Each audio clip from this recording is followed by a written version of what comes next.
ఆదికాండం తీయండి ఒకసారి.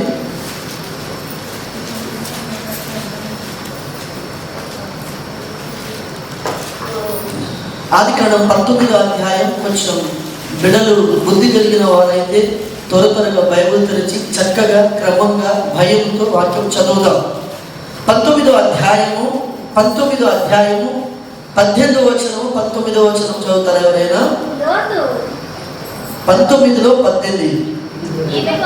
ఇదిగో నీ కటాక్షము నీ దాసుని మీద వచ్చినది, నా ప్రాణము రక్షించడం వలన నీవు నా ఎడల కనపరిచిన నీ కృపను కనపరిచితివి. నేను ఆ పర్వతము తప్పించుకుని పోలేను. ఈ కీడు నాకు సంభవించి చచ్చిపోతుందేమో. ఇదిగో పారిపోవుటకు ఈ ఊరు సమీపంలో ఉన్నది, అది చిన్నది. నన్ను అక్కడికి తప్పించుకుని పోలేము, అది చిన్నది గదా. నేను బ్రతుకుదని చెప్పినప్పుడు ఆయన, ఇదిగో నీవు చెప్పిన ఈ ఊరు నాశనము చేయను, ఈ విషయంలో నీ మనవి అంగీకరించింది. చిన్న ప్రార్థన, కళ్ళు మూసుకుందాం అందరం కూడా. కళ్ళు మూసుకుందాం. తండ్రి, నీ పాదాలు పంచుకొని నేను వేడుకుంటున్నానయ్యా. నీ బిడ్డలు ఆశతో వచ్చారు. ఆశ కలిగిన ప్రాణాన్ని తృప్తిపరిచే దేవుడు. వాక్యం నీది, వివరించడానికి శక్తి సామర్థ్యత యోగ్యులు కాదు. నీ శిలువ రక్తము చేత కడిగి, ఇదిగో నీ బిడ్డలకు కావలసిన మంచి వర్తమానం మా అందరికీ దయచేయి. మీరు మాట్లాడితే మా స్థితిగతులు మారుతాయి, బిడ్డలు ఓదార్చబడతారు. తండ్రి, నీ వందనాలు స్తోత్రాలు చెల్లిస్తూ ప్రతి ఆటంకమును యేసు నామములో దూరపరచండి. మా చుట్టూ నీ అగ్ని కంచెని వేసి మహిమ పొందమని యేసు నామములో ప్రార్థిస్తున్నాము తండ్రి. ఆమేన్. హల్లెలూయా, హల్లెలూయా. సంతోషంగా చెప్తాం హల్లెలూయా, హల్లెలూయా, హల్లెలూయా. చాలా సంతోషంగా దేవుని సన్నిధిలో మనం ఉండాలి. ఏదో కోల్పోయిన వాళ్ళలాగా, ఏదో పోగొట్టుకున్న వాళ్ళలాగా. ఇంకో విషయం ఏంటంటే, ఏం పోగొట్టుకున్నాడు దొరుకుతుందిగా. అన్నా ₹1,00,000 పోగొట్టుకున్నా, ఏమంటే నేను ఇయ్యలేను, ఆయన ఇస్తాడు. హల్లెలూయా. ఆయన ఖచ్చితంగా ఇస్తాడు. సమృద్ధి కలిగిన దేవుని బిడ్డ. అయితే ఎప్పుడంటే అవన్నీ మరిచిపోయి ఆయన మనకు కావాలనుకున్నాం అనుకో, ఆయన మనతో ఉంటే సమస్తము మనతో ఉన్నట్టే. హల్లెలూయా. నీ చల్లనైన నీడలో, ఎక్కడ అక్క, ఎక్కడ చల్లనైన అంటే ఏసియా? అక్క ఏసియా కాదు. చల్లనైన నీడ అంటే ఎవరి నీడ? దేవుని నీడ. ఎక్కడ నివసించాలి? దేవుని నీడలో నివసించాలి. వ్యక్తి ఎక్కడ ఉండాలక్క? దేవుని హస్తాల కింద ఉండాలి. ఎక్కడ ఉండాలి బిడ్డ? తల్లి ఎక్కడ ఉండాలి? దేవుని హస్తం కింద ఉండాలి. దేవుని హస్తం కింద ఉంటే నీ జీవితం అద్భుతంగా ఉంటుంది. హల్లెలూయా. అందరం అడుగుదామా? నీ చల్లనైన నీడలో నన్ను నివసించని ప్రభు, నీ పరిశుద్ధ పాదములే నన్ను తాకని. నీ చల్లనైన నివసించని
ఎవరి ప్రేమ? అక్క ఎవరి ప్రేమ? ఏ క్షణం అనుభవించాలి? ఏ క్షణం బిడ్డ? ప్రతి క్షణం. ఎవరి ప్రేమ కావాలి? యేసయ్య ప్రేమ కావాలి. హల్లెలూయా! దేవుని ప్రేమ కావాలి. సొదొమ గొమొర ఎలా ఉందంటే ఒక రోజు ఏదేను వనములాగా ఉందంట. ఎలా ఉంది? ఏదేను వనములాగా. ఏదేను వనం అంటే ఏమిటి? దేవుడు చేసిన తోట. ఆ తోటలో కొదువ ఏమైనా ఉంటుందా? ఏది కొదువ ఉండదు. అయితే లోతు అబ్రహాము కలిసి బ్రతుకుతున్న కాలంలో వారు కలిసి నివసించలేనంత వారి పశువుల మంద, వారి పనివారు విస్తరించిపోయారు. అప్పుడు లోతుతో అబ్రహాము అన్నాడు, నాయన నువ్వు ఎడమ వైపు వెళ్తే నేను కుడి వైపు వెళ్తా, నువ్వు కుడి వైపు వెళ్తే ఎడమ వైపు వెళ్తా అన్నాడు దేవుని బిడ్డలారా. అయితే లోతు ఏ దేశాన్ని కోరుకున్నారంటే చూశాడు ఫస్ట్. అసలు లోతు ఏం చేయాలంటే, తండ్రి నువ్వు ఎక్కడికి వెళ్ళమంటే నేను అక్కడికి వెళ్తా, నీ వల్ల నాకు భిక్షం దొరికింది. ఎవరి ద్వారా? అబ్రహాము ద్వారా లోతుకు వచ్చింది. లోతు దేవుని బిడ్డలారా, ఇదిగో అబ్రహాముతో రాకపోతే కలిసి నివసించలేనంత బ్రతుకు లైఫ్ అతనికి దొరికేది కాదు. అయితే లోతు ఏం చేశాడు? అటు ఇటు చూశాడు. ఎవరు పచ్చగా ఉన్నారు? కృపరావన్న పచ్చగా ఉన్నాడు. ఆయన కంపెనీలో పోతే పైసలు బాగుంటాయి కాబట్టి ఎక్కడికి వెళ్తా అనుకున్నాడు? సొదొమ గొమొర పట్టణాన్ని చూసినప్పుడు పచ్చగా ఉందంట, అక్కడికి వెళ్దాం అనుకున్నాడు. దేవుని బిడ్డలారా, సొంత బుద్ధి మీద, సొంత జ్ఞానం మీద ఆధారపడితే ఏమవుతుందంటే నీ పచ్చదనం కూడా ఒకరోజు ఎడారిగా మారబోతూ ఉంటుంది. దయచేసి ఈరోజు వాక్యం ఇచ్చిన బిడ్డలారా, దేవుని మీద ఆనుకోవడం ఇష్టపడాలి. అయితే లోతు చూడండి, అది బాగా ఉందని అక్కడికి వెళ్ళిపోయాడు. అక్కడ ప్రజలు సొదొమ గొమొరలో ఉన్న ప్రజలు దేవుడు క్షమించలేనంతగా, దేవుడు ఓర్వలేనంతగా పాపం చేయడం ప్రారంభించేశారు. అది చూసిన దేవుడు అనుకున్నాడు, ఈ పట్టణంలో ఒక్క మనిషి లేకుండా అందరినీ చంపాలనుకున్నాడు. ఎవరిని? సొదొమ గొమొరలో ఉన్న ప్రజలను చంపివేయాలనుకున్నాడు. చంపివేయాలనుకున్నప్పుడు దేవుని బిడ్డలారా, ఇదిగో దేవుడే దిగి వచ్చాడు. ఎవరు దిగి వచ్చారు? నీ ముందున్నాడా? ఉన్నాడు. నువ్వు అనుకుంటే ఉంటాడు. నువ్వు నిద్రపోతే ఆయన ఉన్నాడు అనే భయంతో మనం వాక్యం ఉన్నప్పుడు ఖచ్చితంగా ఆయన ఉన్నాడు. ఆయన పిలిస్తే, నేను పిలిస్తే పిలుస్తావా? స్తుతిస్తే వచ్చేస్తాడు. మరి ఎందుకు? అది నిజం కాదా? అబద్ధమా? పాటలేనా? సత్యమా? పిలిస్తే వచ్చే దేవుడు. యేసయ్యకున్న గొప్పతనమే అది. యేసయ్యకున్న గొప్పతనమే అది. ఆయన పిలిస్తే వచ్చే దేవుడు, పిలిస్తే వచ్చే దేవుడు. నిద్రపోయారనుకో అక్కడికి వచ్చేస్తా, మీ ఇష్టం. అది అక్కడ నిద్రపోయారనుకో ఎక్కడికి వచ్చేస్తా? పేరు చెప్పడానికి అక్కడికి వచ్చేస్తా. అక్కడ లేకపోతే చెప్తారు. హల్లెలూయా! నిద్రపోతారంటారా? హల్లెలూయా! దేవుని బిడ్డలు చూడండి, ఆ పట్టణంలో దేవుడు ఓర్వలేనంత పాపం జరుగుతున్నప్పుడు దేవుడు అనుకున్నాడు, మీరందరినీ తుడిచిపెట్టాలనుకున్నాడు. తుడిచిపెట్టాలనుకున్న సమయంలో దేవుని బిడ్డలారా, అయితే ఈ విషయం కోసం దేవుడే దిగి వచ్చి, తండ్రి కుమార పరిశుద్ధాత్మలు దూత రూపంలో దిగి వచ్చి ఆ ప్రదేశానికి వెళ్తున్నప్పుడు మధ్యలో ఓ వ్యక్తి వస్తాడు. అతని పేరు ఏమిటి? అబ్రహాము. మమ్రే వృక్షము కింద ఇదిగో అబ్రహాము ప్రత్యక్షమవుతాడు. దేవుడి బిడ్డలారా, ప్రత్యక్షమైన సమయంలో అబ్రహాము జీవితంలో ఒక లోటు ఉంటుంది. బాబు, అబ్రహాము జీవితంలో ఏముంటుంది? చెల్లె ఏ లోటు ఉంది? పిల్లలు లేరు. 25 సంవత్సరాల ఎదురు చూపు. ఎంతో దేవుడితో సంబంధంగా ఉన్నాడు. అన్ని బాగానే ఉన్నాయి. చర్చికి వెళ్తూ ఉన్నాడు. అన్ని బాగానే చేస్తున్నాడు. కానీ ఫలితము, ఆశీర్వాదము లేదు. అప్పుడు చాలా దుఃఖంతో ఉన్న అబ్రహామును దేవుడు చూశాడు. వీళ్ళని తుడిచిపెడదాం అనుకుంటున్నాను, కానీ ఇదిగో అబ్రహాము విషయంలో మంచి కార్యం చేసి వెళ్ళిపోయారు. ఎలాగో వచ్చేసాక కిందికి, ఎలాగో వచ్చేసాం. ఇప్పుడు ఏం చేద్దాము? అబ్రహాముకి ఏం కొరత ఉందో అది ఇచ్చి వెళ్ళిపోదాం అని అనుకున్నాడు. ఈ రోజు కూడా ఇక్కడ ఎవరికైనా కొరతతో దేవుని వైపు చూస్తున్నట్లయితే దేవుడు ఖచ్చితంగా మీ కొరత తీర్చబోతున్నాడు. దేవుడికి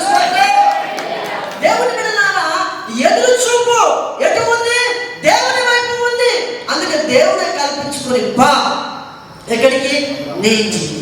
ఎక్కడికెక్కడ? మీ ఇంటికి. ఈరోజు మీరు దేవుడిని తీసుకెళ్లాలంటే మీ చేతిలోనే ఉంది. దేవుడిని తీసుకెళ్లాలంటే ఎవరి చేతిలో ఉంది? మీ చేతిలో ఉంది. మీరు ఆహ్వానిస్తే, మీరు పిలిస్తే ఖచ్చితంగా మీతో వచ్చే దేవుడిని బిడ్డలారా. అబ్రహాం పిలుచుకుని ఇంటికి వెళ్ళిపోయాడు. ఇంతకుముందు తమ్ముడు సాక్ష్యం ఆ వాక్యంలో చెప్పాడుగా. ముందు దేవుడు డైరెక్ట్ దేవుడే మాట్లాడుతూ ఉంటే శారా ఏం చేస్తుంది? నమ్ముతుంది దేవుడి కార్యాన్ని. చాలా మంది హేళన చేస్తూ దేవుడి ఎంత శాపం తెలుసా? చాలా ఘోరమైన శాపం. దేవుడి కార్యాన్ని మనం ఎప్పుడు కూడా నిర్లక్ష్యం చేయవద్దు.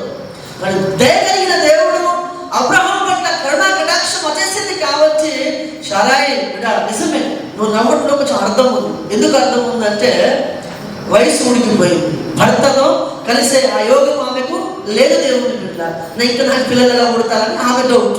ఇంకా నాకెట్లా పిల్లలు పుడతారు?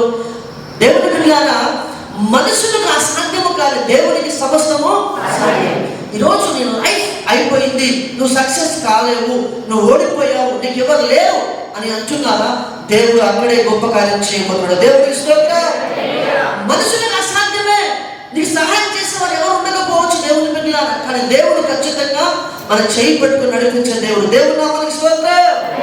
అయితే చూడండి, దేవుడు అన్నాడు మరో ఏడాది కల్లా, మరి మరో సంవత్సరం కల్లా ఏముంటుంది? ఇస్సాకుని కడుపులో ఉంటాడు. హల్లెలూయా. దేవుడు చెప్పినట్టుగా, దేవుని యందు విశ్వాసం ఉంచినట్టుగానే, దేవుని యందు నమ్మిక ఉంచినట్టుగానే మంచి గర్భఫలము ఇస్సాకుని దేవుడు బహుమతిగా ఇచ్చాడు. దేవుడు నామానికి స్తోత్రం. అప్పటి వరకు నిందించాను, అప్పటి వరకు అవమానపరిచాను. హాగరు పిల్లోని అన్నది. హాగరు పిల్లోని అంటే వాళ్ళు చూసి నవ్వినంట, శారాయిని చూసి ఎగిటాలు చేసినంట. దేవుని బిడ్డలారా, ఆ తల్లి ఎంతో బాధపడి ఉంటుందో ఆ కడుపులో గర్భఫలం లేకపోవడం వల్ల.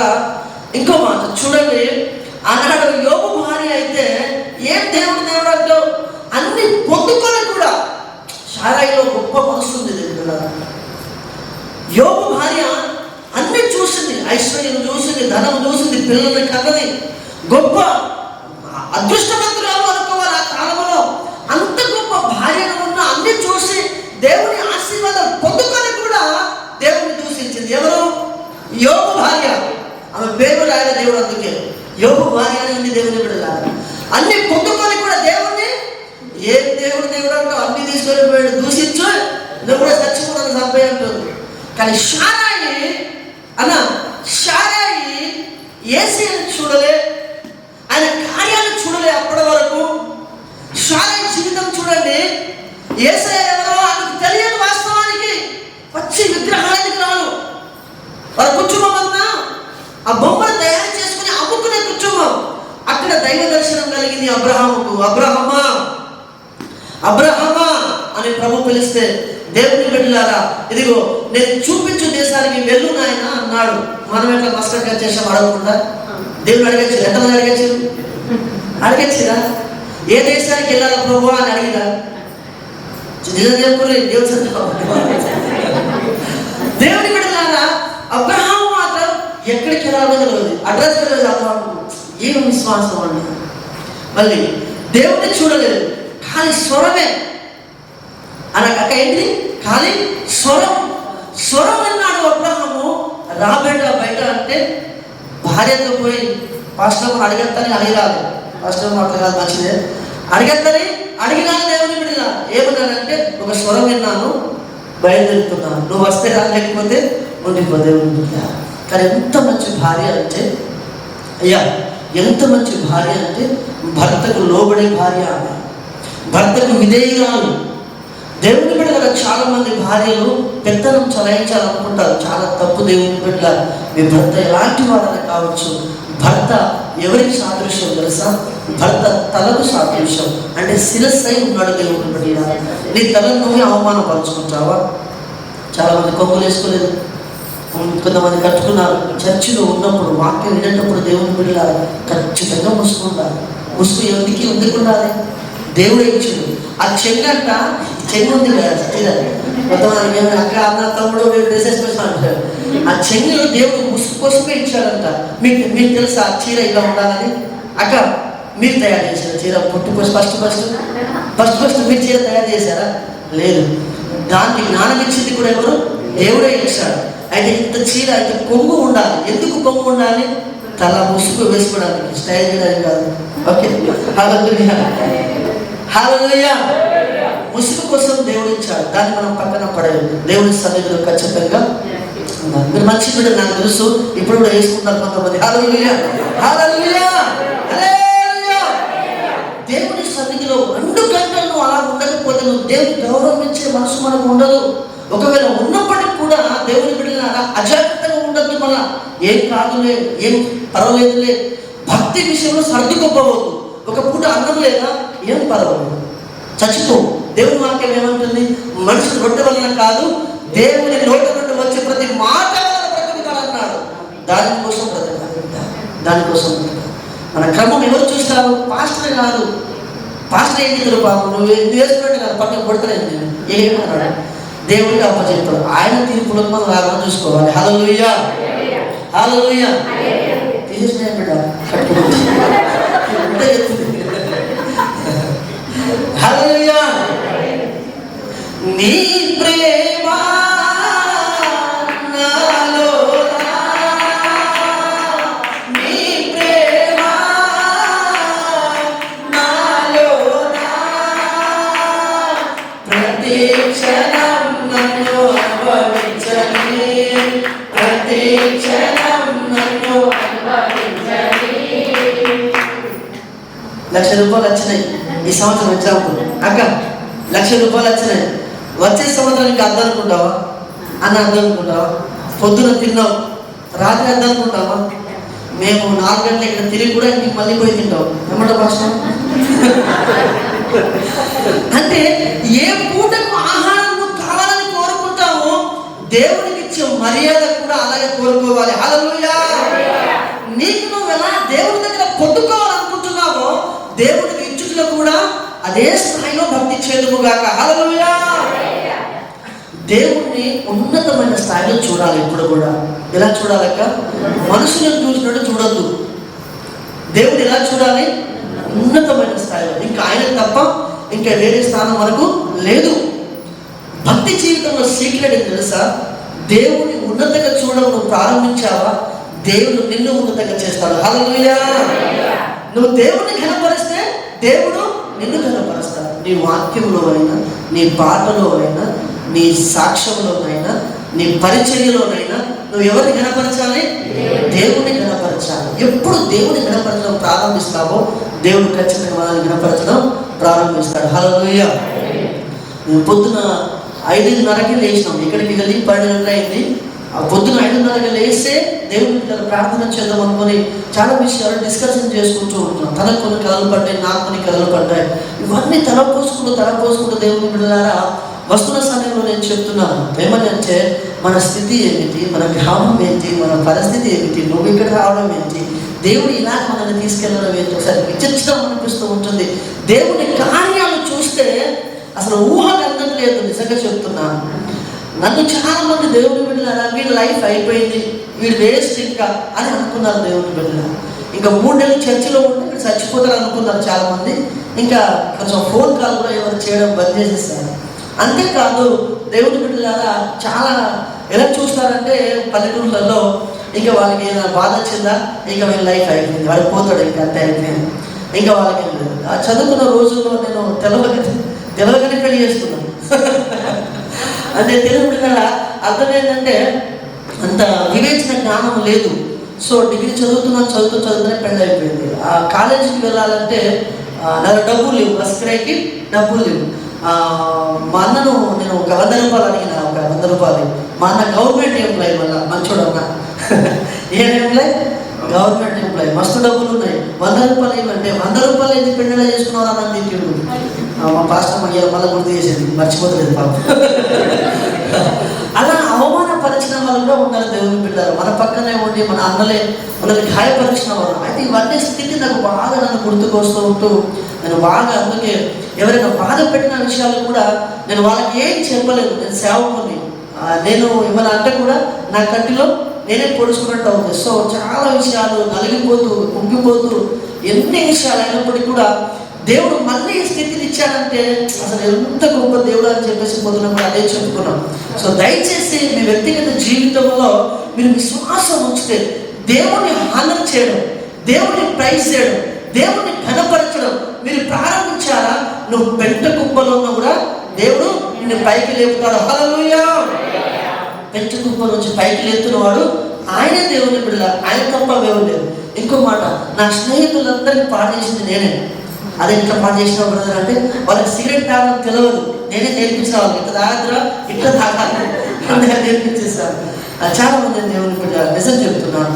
అలాగే వాళ్ళు ఆటలు సరిగా రావు, ఏం పని చేస్తారు పాట చెప్పేసి ఆటో నేనే కిరాయి పెట్టుకొని ఆటలు ఆడడానికి తీసుకెళ్ళేవాడిని. సో అంతేకాదు చాలా తాగుడు, చాలా వ్యర్థమైన పనులు అందరికీ నేనే చాలా వాళ్ళని అడెక్ట్ చేశాను, వాళ్ళని చాలా చెడు స్నేహితులు చేశాను. అయితే అకస్మాత్తుగా నా లైఫ్లో మార్పు కలిగింది. దైవ దర్శనం నాకు కలిగింది. ఏంటక్క? దైవ దర్శనం నాకు కలిగింది. దేవుడు నా స్థితిని మార్చేస్తాడు. ఇప్పుడు వాళ్ళు ఏమంటారంటే వాళ్ళు ఏమంటారంటే నిజంగా దేవుడు ఉన్నాడు. ఒకప్పుడు ఇది మనుషుల వల్ల జరిగే కార్యం కాదు. మేము పాడైపోవడానికి కారణం నువ్వు, మేము పాడైపోవడానికే కారణం నువ్వు. అలాంటిది నువ్వే ఈ స్థితిలో ఉన్నామంటే ఆయన దేవుడు మామూలు దేవుడు కాదు, ఆయన నమ్మదగిన దేవుడు, మార్చగలిగిన దేవుడు అని చెప్పేసి వారి సాక్ష్యం చెబుతూ ఉంటున్నారు. వారు మంచి మంచి పొజిషన్లో ఉన్నారు, జాబులు చేస్తూ ఉన్నారు, చాలాసార్లు ఫోన్లు చేసి ప్రార్థనలు చేయించుకుంటూ ఉంటారు. దేవుని బిడ్డలు వారు మాత్రమే కాదు, నేను చేసే కంపెనీలో కూడా పాత కంపెనీలో దేవుని బిడ్డలు మా ఇంజనీర్స్ మేనేజర్స్ ఉంటారు. వాళ్ళు చాలామంది కూడా నేను 6 గంటలు 5 గంటలు టైం అయిపోయిందంటే ఆ రూమ్లో వాళ్ళు పాటలు పెడతారని చెట్టు కిందకి వెళ్ళి బైబిల్ తీసుకొని చదువుకునేవాళ్ళు. వాళ్ళందరూ కూడా అక్కడే అలాగా కారులో వెళ్ళి నన్ను చూసి ఎందుకు ఎండలో కూర్చున్నావు, చెమట కారుతుంటుంది, నాకేమో దేవుని వాక్యం ధ్యానించాలి, చదవాలి, ఈ నెలలో ఇది పూర్తి చేయాలి, 6 నెలలు ఇది పూర్తి చేయాలి, చాలా ఆసక్తి చదువుతున్నాను. అది చూసిన వారు, నేను టెక్నీషియన్ 100 రియాలు జీతం, 10 సంవత్సరాల ముందు 100 రియాలు జీతం, నన్ను పిలిపించుకొని వాళ్ళు ప్రార్థనలు చేయించుకునేవారు. దేవునికి స్తోత్రం కలుగుగాక. అంతేకాదు నేటి వరకు దేవుని బిడ్డలారా వారు ఎక్కడ ఉన్నా కూడా అక్కడ పిలిపించి మా కుటుంబం కోసము ప్రార్థన చేయడం. నేనే ప్రార్థన అవసరత కోసం వెళ్ళాను ఒకరోజు. ఈరోజు దేవుడు ఏం చేసిండు, అనేకులకు ప్రార్థన పనులు చేశాడు. దేవుడు నామానికి స్తోత్రం. అబ్రహాము నమ్మాడు. అక్క, అబ్రహాము నమ్మాడు. ఎలా నమ్మాడు? పైపైన నమ్మలే అన్న. ఎలా నమ్మాడు? పైపైన నమ్మలే. విశ్వాసం ఎలా అంటే ఇస్సాకును బలి ఇచ్చిన అక్క విశ్వాసం ఎలా ఉంది? వీళ్ళిద్దరు పక్క ఇంట్లో పనిచేసిన అనుకో ఇంకా దిక్కు ఉండదు, ఇక తప్పకుండా చర్చికి రావాలి. ఈమెకి ఇష్టం ఉండదు, ఈమె చాలా మంచిది, అట్లా అనుకోవద్దు, అక్క చాలా మంచిది, కానీ అక్కతో ఎక్కడ రావాలి. అప్పుడు ఈమె బాధకి ఈమె రావద్దు చర్చికి, బయట ఎండ కొడుతుందని చర్చికి రావద్దు. ఎందుకు రావాలి? జీవం గల దేవుడిని దర్శించాలి, అందుకు రావాలి భక్తి జీవితంలో. అందుకే తమ్ముడు ఇంతకుముందు ఒక మంచి మాట ఏమన్నాడు, ఉద్దేశం మంచిదై ఉండాలి. మందిరానికైనా ప్రార్థనకైనా ఎక్కడికి వెళ్ళినా దేవుడు ఏం చెప్తాడు? ఉద్దేశం ఏముంటాడు? ఉద్దేశం చూస్తాడు. ఏ ఉద్దేశంతో మందిరానికి వస్తున్నాం. ఒక మాట మీరు అర్థం చేసుకోండి, నేను చెప్తాను. ఒక మాట ఏమిటంటే, పేద విధవరాలు కాసులే దేవుడు ఎందుకు గొప్ప చేస్తాడు? అవి ఎన్ని కాసులు అక్క? ఎన్ని కాసులు అన్న? ఎన్ని కాసులు? దాని ఎన్ని కాసులు? 2 కాసులు. ఎందుకు గొప్ప అంటే అవి? అప్పుడు డబ్బులు వాడు 50,000 వేసుకుంటాడు, 25,000 వేసుకుంటాడు, 10,000 వేసుకుంటాడు, 1000 రూపాయలు వేసుకుంటాడు. అవును కదా? మనకు తెలియదు ఎంత వేసారు, కానీ మొత్తానికైతే ఆమె కంటే ఎక్కువగా వేసిన వాళ్ళు చాలా మంది ఉన్నారు. ఈమె కానుక ఎందుకు గొప్పగా ఎంచబడిందంటే దేవుని బిడ్డలారా, ఆమె దగ్గర ఎన్ని ఉన్నాయి? 2 ఉన్నాయి. ఫస్ట్ అది గుర్తు పెట్టుకోవాలి. ఆమె దగ్గర ఎన్ని ఉన్నాయి బ్రదర్? 2 ఉన్నాయి. మిగతా దగ్గర 10 లక్షల బ్యాలెన్స్ ఉంది. 1000 రూపాయలు వేస్తే పెద్ద విషయం ఏమీ కాదు. ప్రభు అన్నాడు ఆమె జీవనం అంతా వేసేసింది. ఆమె దగ్గర ఎన్ని ఉన్నాయి? 2 కాసు. ఏలియా ఎలీషా మనకు తెలుసు. ఏలియా కాలంలో 3.5 సంవత్సరాలు కరువు వచ్చింది. ఎన్ని సంవత్సరాలన్నా కరువు వచ్చింది? అక్కడ ఏం వచ్చింది? కరువు వచ్చింది. కరువు వస్తే తిండికి ఏమి లేదు, ఆహారము లేదు. అప్పుడు శారేపతి విధవరాలు, భర్త లేడు, చిన్న బాబు ఉన్నాడు. ఆ రోజుకు మాత్రమే తిండి, ఆ పూటకు మాత్రమే తిండి ఉంది. ఇక్కడ చాలా మంది అలాంటి స్థితి నుంచి ఇక్కడికి వచ్చినాం. ఆ పూటకు మాత్రమే తిండి ఉంది. చనిపోయి ఇక లైఫ్ అయిపోయింది, ఇక చనిపోతాము, ఈ పూటకి తిని చచ్చిపోదాం అనుకున్నారు. కానీ ఆ టైంలో ఏరియా వచ్చారు, నాకు కూడా భోజనం పెట్టుకుంటున్నాడు, నాకు కూడా. ఆమె ఏమనాలి? మా ఇద్దరికే సరిపోదా, నీకు ఎక్కడికి వెళ్ళి పెడతాము అని అనాలి. కానీ ఆమె ఏం చూసిందంటే మనిషిని చూడలేదు. అన్న ఎవరిని చూడలేదు? మనిషిని చూడలేదు, పాస్టర్ని చూడలేదు. ఎవరిని చూసిందంటే దేవుని చూసింది. ఇతను దైవ సేవకుడు అనుకుంది. దైవ సేవకుడు నేను చేస్తే నాకు సమృద్ధి దొరుకుతుంది అని కూడా ఆశపడి చేయాలి. పోతే ముగ్గురం పోతలే కాదు, పోతే చాలా మంది దైవ సేవకుడికి ఇస్తే, చర్చికి ఇస్తే కావాలా నీకు అంటే వస్తుందని పెట్టున్నాను డబ్బులు. అక్క ఇస్తే కాదు, ఇది నా బాధ్యత. దేవుడు నా కోసం ప్రాణం పెట్టాడు, తిరిగి లేచాడు, సువార్త భారత నా గుండె నిండా ఉండాలి అనే వేదన ఉండాలి దేవుని బిడ్డలారా. అలాంటి పరిచర్యతో ముందుకు వెళ్ళాలి. చాలా మంది ఇలా నేర్పిస్తారు, ఇస్తే ఇస్తాడు. ఇదేమన్నా బ్యాగ్? నువ్వు బ్యాగ్లో పెట్టుకుంటే మళ్ళీ తీసుకోవడానికి. దేవుని బిడ్డలారా, మనం ఇచ్చే ఉద్దేశం ఎలా ఉండాలంటే శారేపతి విధవరాలుగా ఉండాలి. శారేపతి విధవరాలు అనుకుంది, చేస్తే ఖచ్చితంగా దేవునికి చేసినట్టే అనుకుంది. చేసింది. దేవుని బిడ్డలారా, ఇదిగో 3.5 సంవత్సరాలు కరువు లేకుండా పోషించబడింది. చెప్పండి ప్రభు మహిమపడతాను. ఈరోజు మీలో చాలా మంది అలాంటి స్థితి నుంచే మస్కట్కి వచ్చారు. మీరు అనుకుంటారు అట్లా మాట్లాడతారు పాస్టర్, అట్లనే, అదే నిజం, అదే వాస్తవం. నేనైనా మీరైనా అవన్నీ డబ్బులు ఇంటికి ఎందుకు వస్తావు? మరి వారి సమృద్ధిలో నీకు వస్తావా? రామదేవుని బిడ్డలా, రాము ఎన్ని బాధలు, ఎన్ని సమస్యలు, అమ్మ గుర్తొస్తుంది, నాన్న గుర్తొస్తారు, పిల్లలు గుర్తొస్తారు, ఎన్ని దేవుని బిడ్డలా. ఆ గుండెలు పగిలిపోయిన రోజులు ఎన్నో ఉన్నాయి. ఒంటిగా ఏడిసిన, కన్నీళ్ళు కాదుకుంటే కొన్నిసార్లు పనులు చేసుకుంటూ, మీరు ఏమంటే చెప్తున్నారు చాలా మంది, ఏడుస్తారు దేవుని బిడ్డలారా. అలాంటి స్థితి నుంచి అక్కడ ఇంటి దగ్గర కూడా అటు నుంచి అప్పుడు వాళ్ళకి గృహం ఉండదు, పిల్లలకు చదువు ఉండదు, ఏమీ జీవన వ్యాపారం ఏది ఉండదు. ఏం చేయాలో అర్థం కాని పరిస్థితులు ఎక్కడికి వచ్చినాం? దేశానికి వచ్చినాం. ఇక్కడ నువ్వు దేవుని మీద ఆధారపడితే దేవుని తలరాతను ఖచ్చితంగా మార్చేస్తాడు. హల్లెలూయా, ఖచ్చితంగా మారుస్తాడు. దయచేసి ఈరోజు ఈ మాటలు వింటున్న దేవుని బిడ్డలారా, లోతు అబ్రహాము ఒక్కడు చేయబట్టి లోతు తప్పించబడ్డాడు. ఈ మాట నేను ముగించేస్తాను. మనం చదువుకున్న వాక్యం దగ్గరికి వస్తున్నాము. అబ్రహాము ప్రార్థన చేస్తాడు, అయ్యా ఆ దేశంలో 50 మంది ఉన్నారేమో, ఆ దేశంలో కొంతమంది నీతిమంతులు ఉన్నారేమో. ఆ మాట చదువుదాం ఒకసారి, చూస్తారా?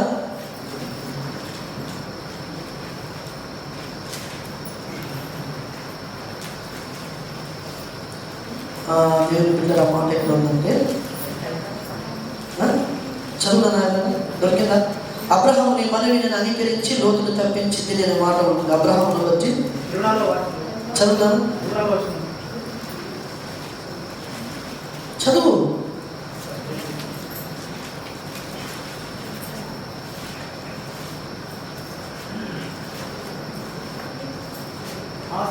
ఆ స్థలము నాశనం చేయక కాయవా, ఆ చొప్పున చేసే దృష్టిలో కూడా నీతిమంతులను చంపుట నీకు దూరమవును గాక.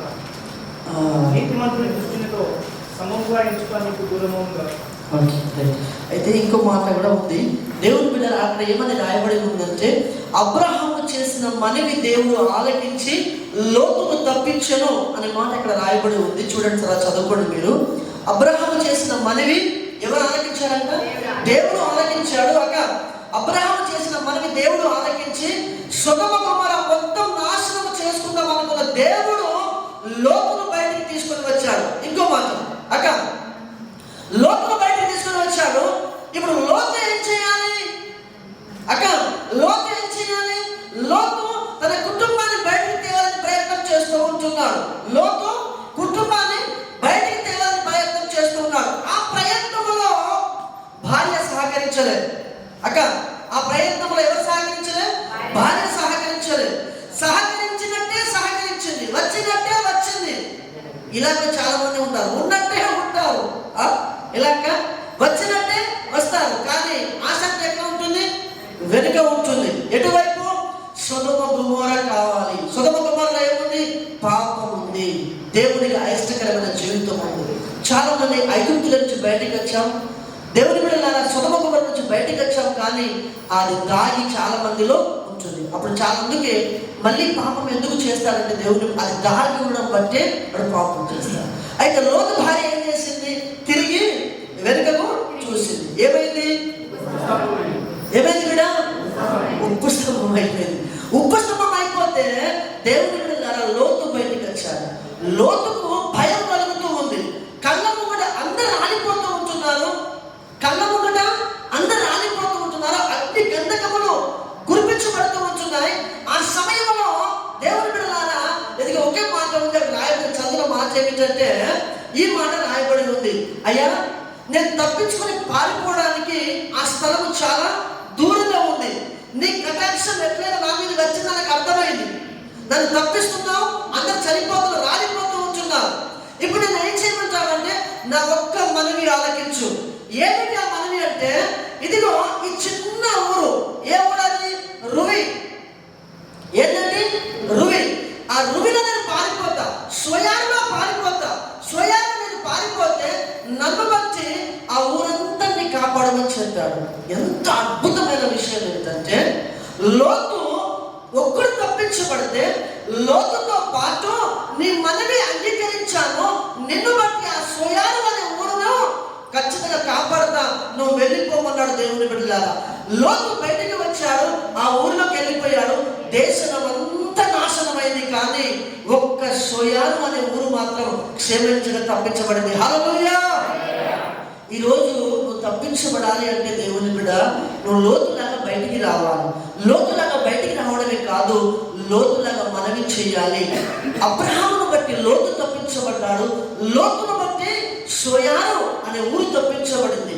ఇంతకుముందు తమ్ముడు చెప్పిన వాక్యమే, మోషే ప్రార్థన చేస్తే అమాలేకీయులు మోయాబీయులు దేవుని మీద ఓడిపోయారు. అంటే ఒక్క మోషే ప్రార్థన చేయడం వల్ల, ఒక్క మోషే విజ్ఞాపన చేయడం వల్ల ఇశ్రాయేలుకి ఏం జరిగింది? విజయం కలిగింది.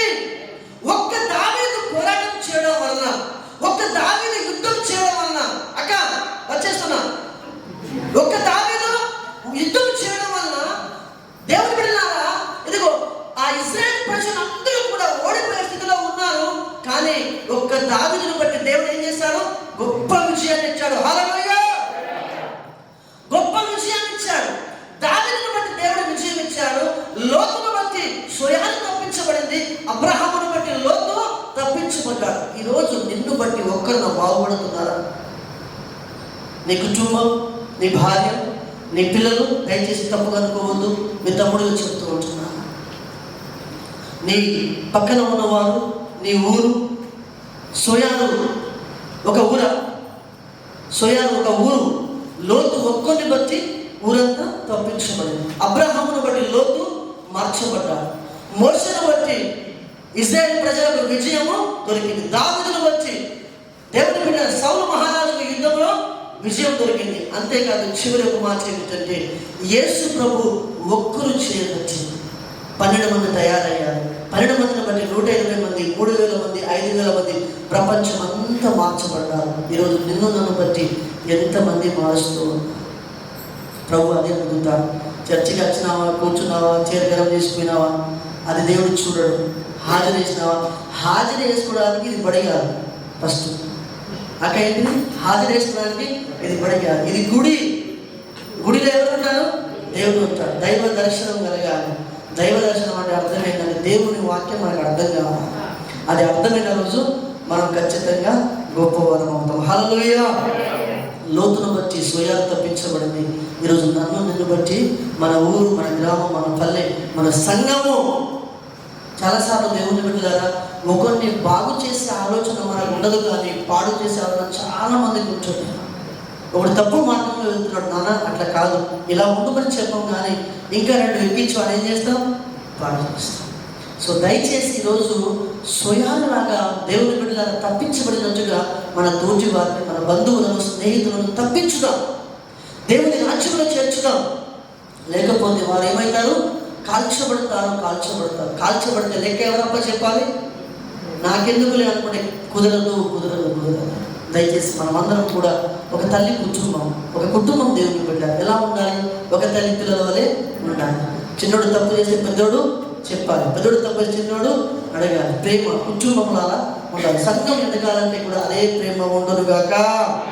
దయచేసి మనమందరం కూడా ప్రార్థన చేసుకున్న కళ్ళు మూసుకున్న ఒక మాట చిన్న ప్రార్థన. కళ్ళు మూసుకున్న త్వరగా సమయం అయిపోతుంది.